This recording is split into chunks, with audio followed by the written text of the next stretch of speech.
Hello viewers, welcome to my channel Easy 60. இன்னைக்கு Tamil Nadu syllabus standard 10 ஓட chapter 5 example number 5.1 பார்க்கலாம்.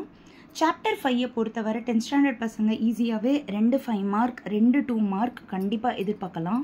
So public exam பொறுத்தவரை 5th சாப்டரை 10th standard பசங்க நல்லா படித்து வச்சுக்கோங்க.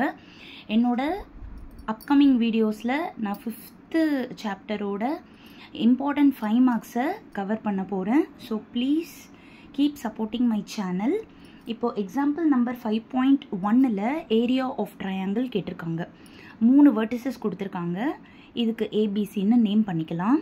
ஃபர்ஸ்ட்டு நம்மளோட ஏரியா வந்து நெகட்டிவாக வரக்கூடாது அப்படின்றதுக்காக நாம் இது கிராஃபில் ஒரு ரஃப் கிராஃபில் பிளாட் பண்ணிக்கலாம். -3,5. ஸோ இது எக்ஸோட நெகட்டிவ் -3, இது வையோட பாசிட்டிவ். ஸோ -3 இங்கே இருக்குது, 5 இங்கே இருக்குது. ஸோ சம்வாட் ரஃபாக ஒரு இடத்துல பிளாட் பண்ணிவிடுங்க. அடுத்தது 5,6. இது இந்த பக்கம் எக்ஸோட பாசிட்டிவில் 5 இருக்குது, எக்ஸோட பாசிட்டிவில் 6 இருக்குது. ஸோ சம்வாட் இந்த இடத்துல 5,6. அடுத்தது 5,-2. ஸோ எக்ஸோட பாசிட்டிவ், வையோட நெகட்டிவ். ஸோ இந்த இடத்துல ரஃபாக 5,-2 பிளாட் பண்ணிவிட்டு 3த்தையும் ஜாயின் பண்ணிட்டீங்கன்னா உங்களுக்கு ட்ரையாங்கிள் கிடச்சிரும். ஃபஸ்ட்டு பாயிண்ட்டு கொஷினில் என்ன கொடுத்துருக்காங்க, -3,5. அதையே நீங்கள் நம்பர் 1 மார்க் பண்ணிக்கோங்க. அங்கேருந்து ஆன்டி கிளாக் வைஸில் சுற்றணும். ஸோ இங்கேருந்து ஆன்டி கிளாக் வைஸில் போகிறப்போ இதுதான் உங்களோட செகண்ட் பாயிண்ட், இதுதான் உங்களுடைய தேர்ட் பாயிண்ட். ஸோ பிளாட் பண்ண பிறகு நம்மளுக்கு எந்த ஆர்டரில் கிடைக்குதோ அதை மாதிரி எழுதிக்கோங்க.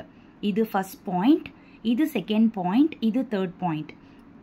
இப்போ இது x1 y1 x2 y2 x3 y3ன்னு name பண்ணிக்கோங்க. இப்போ ஏரியா ஆஃப் ட்ரையாங்கிள் கண்டுபிடிக்கிறதோட ஃபார்முலா ½ இன்டூ, இப்போது இது எல்லாமே XYன்னு வரப்போகுது. ஜஸ்ட் இந்த ஃபார்முலாவை மறக்காமல் இருக்கிறதுக்காக சொல்லித்தரேன். 1 2 2 3 3 1. ஓகேங்களா? சஃபிக்ஸில் 1 2 2 3 3 1 மைனஸ் போட்டுட்டு அப்படியே அதோட ரிவர்ஸ்.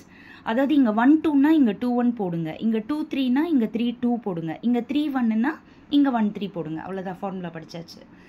ஸோ சிம்பிள் தான். இவ்வளோ பெரிய ஃபார்முலா இருக்கே மறந்து போயிடும் அப்படின்றதுக்காக ஜஸ்ட் ஒரு சிம்பிளாக சொல்லி கொடுத்துருக்கேன்.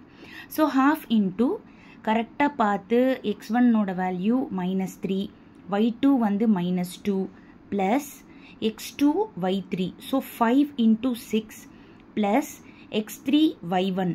So 5 into 5 minus x2 y1. So 5 into 5 plus x3 y2, 5 into -2 plus x1 y3. So -3 into 6. இந்த ஸ்டெப்பை மட்டும் பார்த்து பொறுமையாக எழுதிடுங்க. இப்போது அப்படியே மல்டிப்ளை பண்ணிக்கோங்க. -3 into -2 plus 6. 5 6 are 30, 5 5 are 25. இது அப்படியே வித்தின் ப்ராக்கெட் மைனஸ், திரும்ப ப்ராக்கெட்குள்ளே 5 5 are 25. 5 into -2 -10. -3 into +6 -18. So ½ into இது வந்து 30 + 6 36 + 25 பண்ணுறப்போ 61 வந்துடும். மைனஸ் இருக்கிறனால ப்ராக்கெட் போட்டுக்கோங்க, மறந்துடாதீங்க.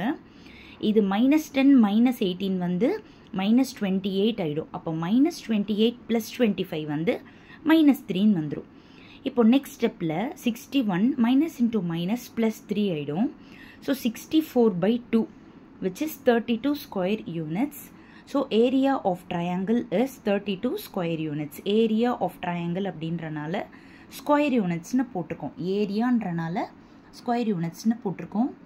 லாங் ஷார்ட்டில் பொறுமையாக செம்ம காமிச்சிடுறேன், பார்த்துக்கோங்க. என்னோட வீடியோஸில், என்னோட சேனலில் இருக்கிற வீடியோஸில் 5 மார்க்ஸ் மட்டுமே இருக்குது. அதுவும் 10th standard 12th ஸ்டாண்டர்டுக்கு important 5 marks போட்டிருக்கேன். என்னோடய வீடியோஸை போய் செக் பண்ணிக்கோங்க. Thank you viewers.